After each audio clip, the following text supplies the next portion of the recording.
Si vous désirez prolonger la magie de ce podcast, je suis très heureuse de vous informer de la sortie du livre « Métamorphose, éveille ta conscience » aux éditions Erol.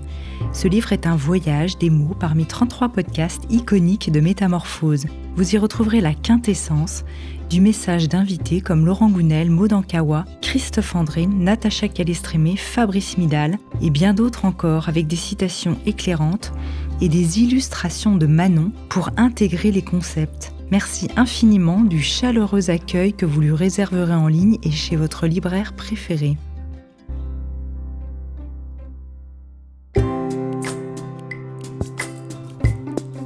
Bienvenue dans le Best-of Métamorphose, une série spéciale qui vous permet de découvrir ou de redécouvrir les épisodes les plus écoutés de Métamorphose.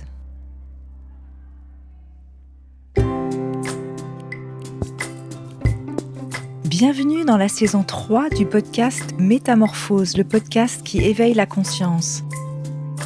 Je suis Anne Guéquière, fondatrice du magazine Féminin Bio, auteure de l'Oracle de la Métamorphose et éditrice de projets engagés pour un nouveau monde. Chaque lundi et jeudi, dès 7h, nous partons ensemble à la découverte d'un sujet lumineux avec une personnalité qui porte une voix d'éveil des consciences. Métamorphose, le podcast qui éveille la conscience. Alors aujourd'hui, je suis ravie d'accueillir pour ce deuxième petit épisode Linda Hardy pour son livre aux éditions Solar, Heureuse et en forme, mon guide bien-être au naturel. On avait adoré ce premier podcast, alors on a décidé de faire un deuxième épisode un peu plus sur les astuces du livre, bien-être, santé, détox dans cette période avant et après l'été. Alors je suis absolument heureuse d'accueillir à nouveau dans Métamorphose Linda Hardy. Bonjour Linda. Bonjour Anne. Alors du coup, je vais te proposer un petit exercice que je fais rarement dans Métamorphose. Ça va être un petit ping-pong comme ça, du tac au tac, un peu question-réponse sur des astuces beauté, bien-être, détox, des petites astuces du quotidien, des petites marques que tu utilises. Est-ce que tu es partante ? Ouais.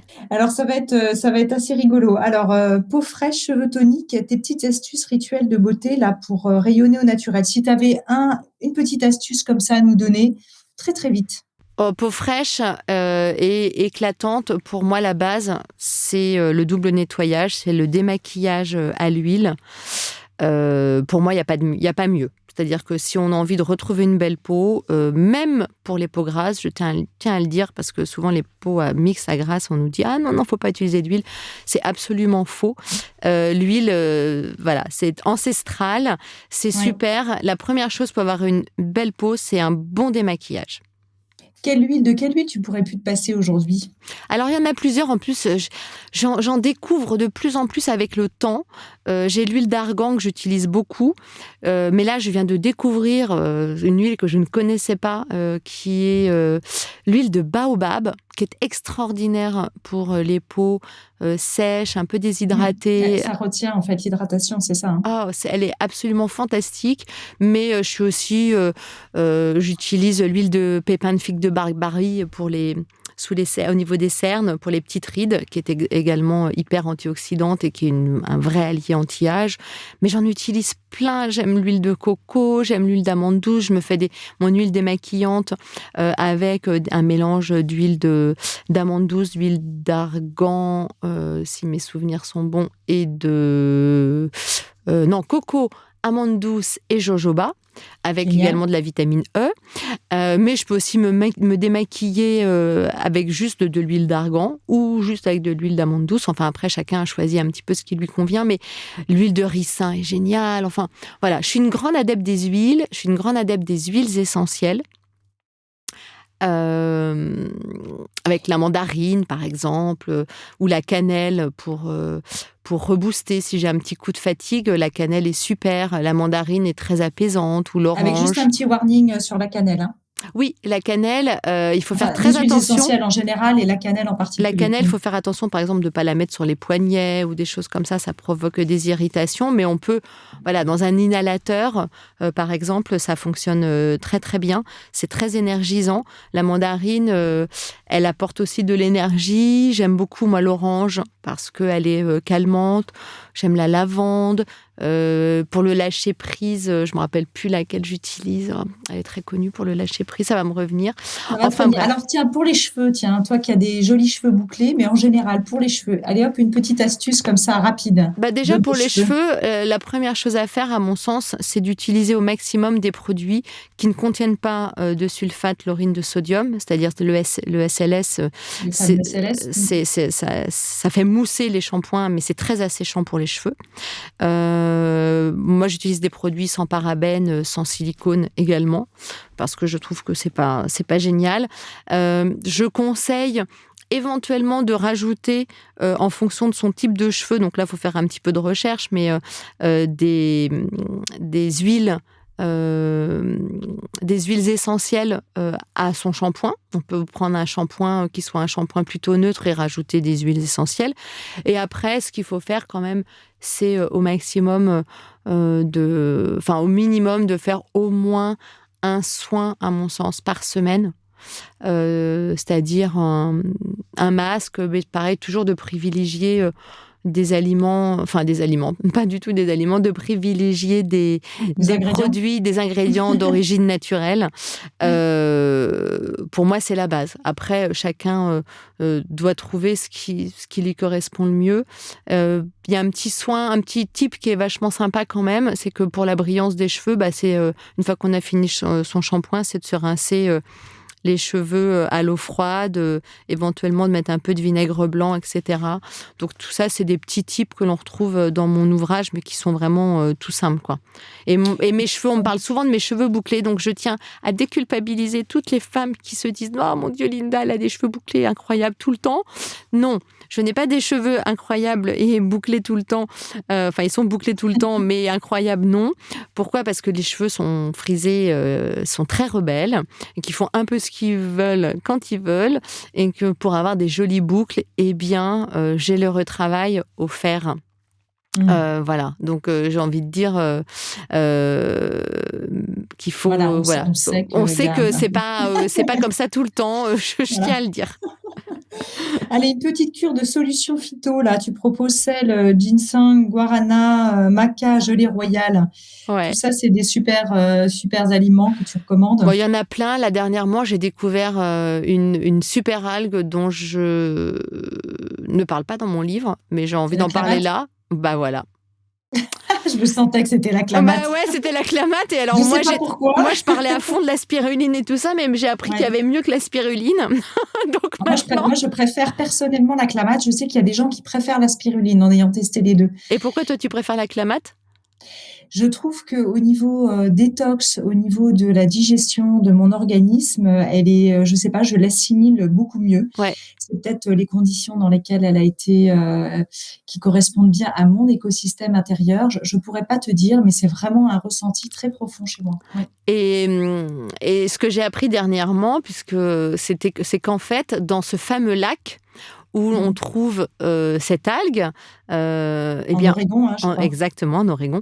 En fait, les aigles royaux, quand ils sont malades, viennent se nourrir de cette algue.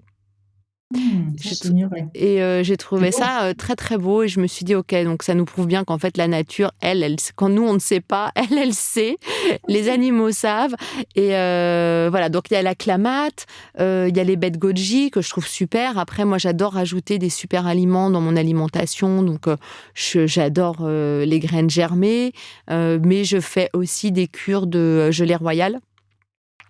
Mais en fait, je change. C'est-à-dire que je n'habitue jamais. Alors ça, je ne sais pas si c'est bien ou pas bien, mais en fait, je change régulièrement. J'habitue pas trop mon organisme aux mêmes super aliments, de la même manière que je prends pas à l'année les mêmes compléments alimentaires. Quand je prends des compléments alimentaires, je les prends sur 2-3 mois, et après je change. Mais je suis devenue aussi une grande adepte personnellement des compléments alimentaires. Et ce que j'ai envie de dire dans cette période, qui est encore une période de pandémie, c'est que ça me paraît essentiel au quotidien. On le dit pas assez, notre ministre de la Santé ne nous le dit pas, et moi je ne comprends pas pourquoi. Il faut prendre de la vitamine D, il faut prendre de la vitamine C parce qu'elle permet une meilleure assimilation de toutes les autres vitamines. Et il faut prendre du zinc pour booster son système immunitaire. Et ça, c'est la base. On devrait avoir une ordonnance par notre médecin, que ça soit remboursé à 100% par la sécurité sociale. On ne nous l'explique pas assez. Ça coûte pas cher et c'est quand même une très bonne aide au quotidien, quoi. Ah, c'est excellent, il n'y a rien de tel que la prévention. Bah oui. Une petite astuce, un peu détox de printemps, et puis peut-être évidemment à l'approche de l'été, on a envie d'avoir des petits tuyaux aussi pour avoir un teint extraordinaire. Alors moi, ma petite astuce pour le printemps, on va dire que ça va être de consommer au maximum si on a envie de se délester de quelques kilos ou en tout cas de perdre de l'eau. C'est plus ça que j'ai envie de dire. Moi, par exemple, j'ai des problèmes de circulation depuis toujours, des problèmes de retour veineux. J'ai tendance à faire de la rétention d'eau. Donc, il y a des aliments, évidemment, que j'évite. C'est-à-dire que moi, le pain, si je mange trop de pain, même si j'adore ça, du pain blanc notamment, je fais de la rétention d'eau. Si je mange trop de produits laitiers, je fais également de la rétention d'eau. Donc, j'ai envie de dire un peu le holà sur ces produits-là, ou en tout cas d'essayer, si on n'a jamais testé, pour améliorer la circulation, et de consommer au maximum ce que moi j'appelle des aliments yin, qu'on appelle des aliments yin ou hyper yin. Et ce sont notamment beaucoup les légumes verts, certains fruits comme les fraises, le kiwi, la pomme, les fruits exotiques, une majorité de poissons, certains fruits de mer. Les produits laitiers font partie, mais moi je sais que je les assimile pas très très bien. Et ça permet, quand on décide par exemple pendant 5 jours d'avoir une alimentation hyper yin, avec des aliments hyper yin, très honnêtement, on perd facilement en mangeant bien à sa faim et avec des quantités qui sont pas forcément restreintes, on perd facilement 1,5 kg. Mais parce qu'on élimine beaucoup d'eau. Donc ça marche très très bien, je trouve. Dans ce cadre-là aussi, je me fais toujours, assez souvent dans la semaine, moi, des jus de rainan. J'ai pas un appétit de dingue le matin, mais j'adore me faire des jus avec fenouil, céleri branche, pommes, kiwi, un petit peu également de persil. Donc ça marche très bien. Oui, à l'extracteur de jus, effectivement, c'est toujours mieux que la centrifugeuse, même si, ce qui est un peu regrettable sur les extracteurs de jus, c'est que c'est quand même cher, hein. C'est pas forcément, c'est pas simple. C'est pas des prix qui sont donnés pour tout le monde, même si c'est un petit peu mieux que ça l'était il y a quelques années. Voilà un petit peu pour la détox, et puis pour la détox du printemps.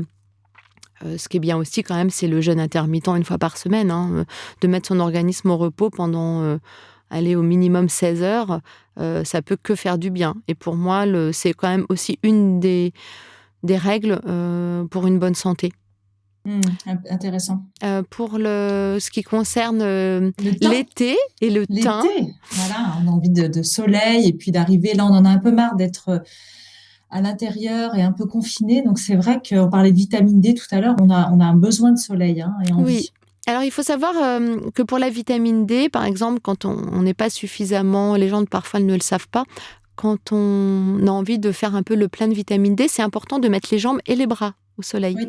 Okay, parce que parfois, on pense qu'on se met en pantalon comme ça, on ferme les yeux. Alors c'est bien, hein, c'est très agréable comme sensation, mais pour vraiment bien absorber la vitamine D, il faut mettre les bras et les jambes au soleil.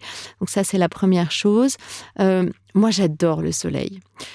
Évidemment que c'est pas bon pour la peau.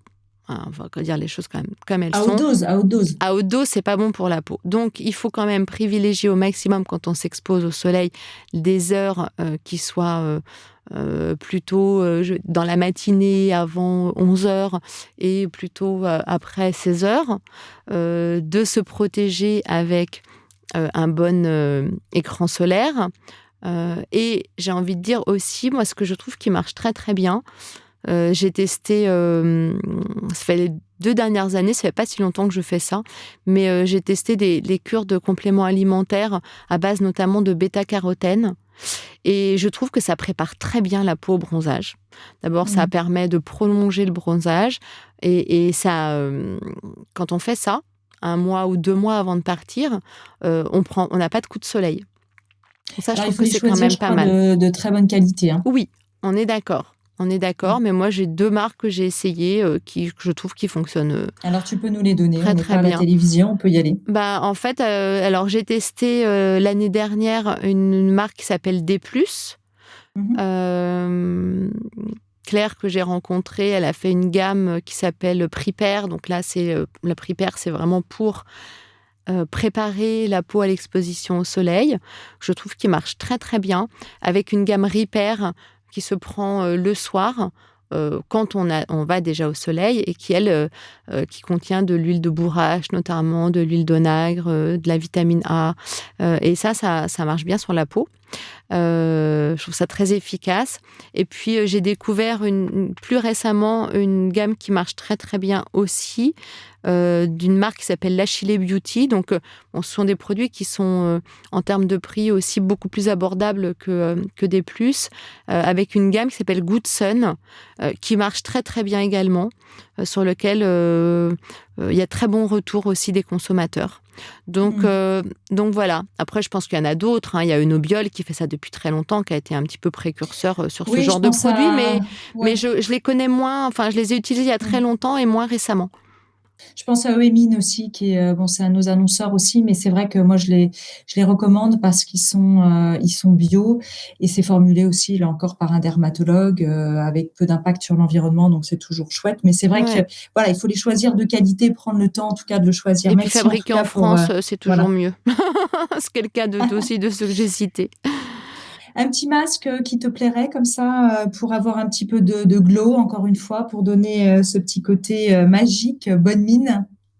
Alors moi, je suis une fan absolue des masques. J'en essaye plein. J'essaye aussi d'en faire moi-même avec des recettes do it yourself. Mais qu'est-ce que j'utilise Moi, j'ai un produit que j'adore qui est le masque éclat de la marque SVR. Je ne sais pas si ça te dit quelque chose, qui est un peu Non. comme un peeling éclat. Mhm. C'est une mousse à base de vitamine C. Ça marche très bien. Hein, tu ferais toi-même, tu as une idée de recette. Ah, je pense aussi, alors ça n'a rien à voir avec le masque, mais tu as fait fureur avec ta recette de dentifrice au charbon. Oui, alors, j'ai eu quelques personnes qui se sont un peu Mélanger les offusquées. pinceaux. Ah Non, non, qui se pardon. sont offusquées, qui ont dit non, il faut absolument et le fluor et pas le bicarbonate, le charbon, c'est hyper abrasif, etc. Enfin, voilà. Donc j'ai un petit peu, on va dire, raisonné les choses en disant vous n'êtes pas obligé d'utiliser ça tous les jours, etc. Enfin. Je suis assez surprise parce que vous n'avez pas un seul dentiste qui vous dit que quand vous faites des blanchiments, c'est quand même, il y a quand même plein de Oui. produits dedans qui sont pas top. Mais par contre, vous mettez une recette avec une pincée de pointe de couteau de charbon et là, mon Dieu, vous avez tous les dentistes qui vous tombent dessus. Enfin, c'est pas tout à fait le cas, mais quelques-uns. Donc voilà. Pour le visage, moi, je fais des mélanges. Alors, je suis un petit peu en phase aussi d'expérimentation. L'autre jour, je me suis fait un masque tout simplement où j'écrase de l'avocat avec de l'huile d'olive. Voilà. Mais il y a banane miel aussi qui fonctionne très très bien. Bon, c'est des petites choses qui sont vraiment toutes simples. Mais je trouve qu'il y a plus de résultats sur des recettes de gommage. Moi, je suis plus une adepte, on va dire, des gommages naturels. Les masques, j'ai pas encore trouvé toutes les recettes qui remplacent finalement le fait de parfois acheter un bon masque avec des ingrédients d'origine naturelle dans le commerce, quoi. Donc moi, je suis pour faire des choses à la maison, mais pas tout le temps non plus. D'accord. Je sais pas ce que toi, comment tu vis ce domaine de la beauté, mais je pense qu'aussi le do-it-yourself, c'est super. Il faut quand même faire bien attention à la conservation des produits, etc. Enfin, il faut que ça soit fait correctement. Oui, puis après, je pense que c'est une question de temps. C'est vrai qu'il y a un impact environnemental qui est vraiment intéressant. Oui, On a vu se développer des marques comme Aromazone, hein. Il y a vraiment une c'est folie génial. du do it yourself. Donc ça, je pense que c'est génial. Il y a plein de gens passionnés. Je pense que c'est ce que tu disais tout à l'heure, c'est par cycle. Moi, j'ai eu des cycles où je faisais beaucoup de choses moi-même, puis j'avais écrit des livres sur la beauté au naturel, donc ça me passionnait. Oui. Et puis, il y a des moments où on a moins le temps. Et puis, comme tu dis, même dans l'année, c'est vrai que quand on est à la plage, on peut se faire des gommages avec le Mais sable. Tu oui, vois, il y a des choses qui sont très simples comme oui. ça.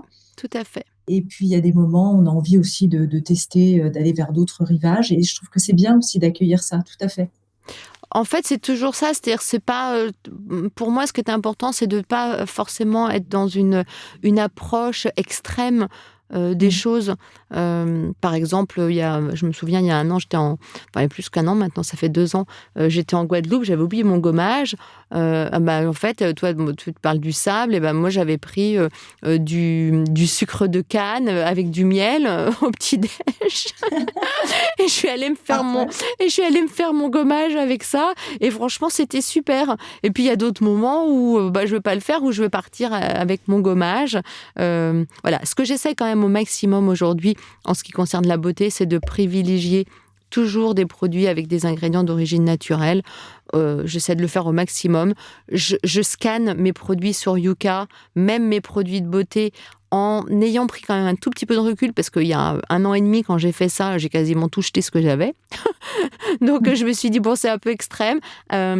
Voilà, à quelque chose près que quand même, Yuka a aussi ses limites, parce qu'elle ne met pas en avant les quantités de tel ou tel ingrédient. Donc, d'un seul coup, vous avez des fois des produits qui apparaissent en rouge, alors que le produit utilisé n'a pas d'effet cancérigène, ou enfin, il n'y a pas de problème au niveau endocrinien. Enfin, Oui, il faut prendre ça. Il faut, à mon avis, regarder ces applis, mais savoir aussi prendre un petit peu de recul. Et pour moi, privilégier au maximum les produits avec des ingrédients d'origine naturelle. Et fabriqués en France. J'essaye le plus possible. En France, oui, bien sûr. J'essaye le plus possible. Eh ben, c'est super. Je crois que tu as aussi une petite routine Ayurveda le matin. Alors peut-être, je ne sais pas si c'est Samuel qui te l'a insufflé, mais c'est vrai que c'est toujours sympa aussi, ces petites routines ayurvédiques le matin. Est-ce que toi, tu as envie de la partager en conclusion? Oui, alors, mon premier geste du matin, et ça c'est vraiment tous les jours, c'est de boire un grand verre d'eau chaude. Le matin au réveil. C'est la première chose que je fais à jeun. Il faut savoir que c'est très bon pour le foie, notamment l'hiver, parce que le foie a besoin de chaleur. Et donc c'est très très bien pour démarrer la journée. Donc ça, c'est la première chose. J'utilise alors, il y a eu un moment, là, je le fais moins en ce moment, parce que c'est un peu long, parfois, puis j'y pense pas toujours. C'est le gargarisme avec de l'huile de sésame. Je ne sais pas si tu as déjà fait ça. Oui. J'avais appris ça notamment dans les stages détox à la Pensée Sauvage. Exactement. On a été dans les mêmes endroits. Donc ça, c'est sympa. Alors, je conseille pour ceux qui ont envie de s'y mettre. Donc, c'est une cuillère à soupe d'huile de sésame. C'est en fait comme si c'est pas des gargarismes. Comment on appelle ça? C'est quand comme quand on se lave les dents et qu'on se nettoie la bouche avec l'eau avant de cracher. C'est des bains de bouche, on va dire. Des bains de bouche où on gonfle les joues, vous voyez. Je ne vais pas faire le bruit là parce que ça fait comme ça. Un petit hamster. Comme un petit hamster. Et donc, en fait, ça c'est franchement, c'est... Je sais pas quels sont... Enfin, si, je sais quels sont les effets. Pas que c'est très bon pour les gencives, c'est très bon pour enlever beaucoup de bactéries qui stagnent dans la bouche, notamment. Et ce qui est bien, c'est bien de le faire, en fait, pendant sa douche. Parce que moi, je trouve que c'est chiant le matin, c'est long.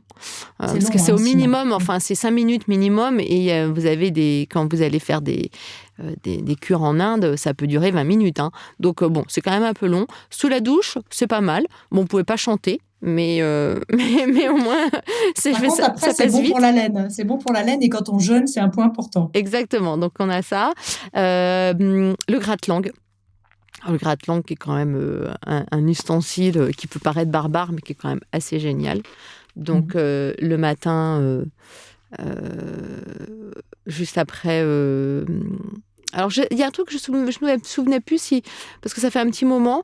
Mon gratte-langue, en fait, comme je ne fais pas trop l'huile de sésame, je ne sais jamais après l'huile de sésame si c'est avant ou après. Donc, quand je me fais l'huile de sésame, je ne sais plus trop, en fait, s'il faut faire le gratte-langue avant ou après. Peut-être que toi, tu sais. Écoute, je ne me souviens plus non plus, il me semble que c'est après. Il me semble que c'est après, oui, c'est ça. Et voilà. Et puis sinon, l'autre routine, alors que je ne fais pas en ce moment, mais que j'ai fait pendant un petit moment et qui est quand même particulièrement recommandée, surtout pour les personnes qui sont sujettes aux infections ORL, c'est le Netilota. Donc, c'est ces petits appareils qui ressemblent à comme un mini arrosoir, avec un petit Oui. bout. Et en fait, ça consiste à mettre de l'eau tiède avec un petit peu de sel adapté par une narine pour que ça recoule de l'autre côté. Et ça nettoie vraiment toute la sphère ORL. Et c'est très, très bon, notamment, c'est vrai que là, on est sur une période où moi, je ne le fais pas, mais c'est particulièrement recommandé en automne et en hiver pour justement prévenir les rhumes, les bronchites, les rhinos et tout ça. Donc ça, voilà, ça fait partie des...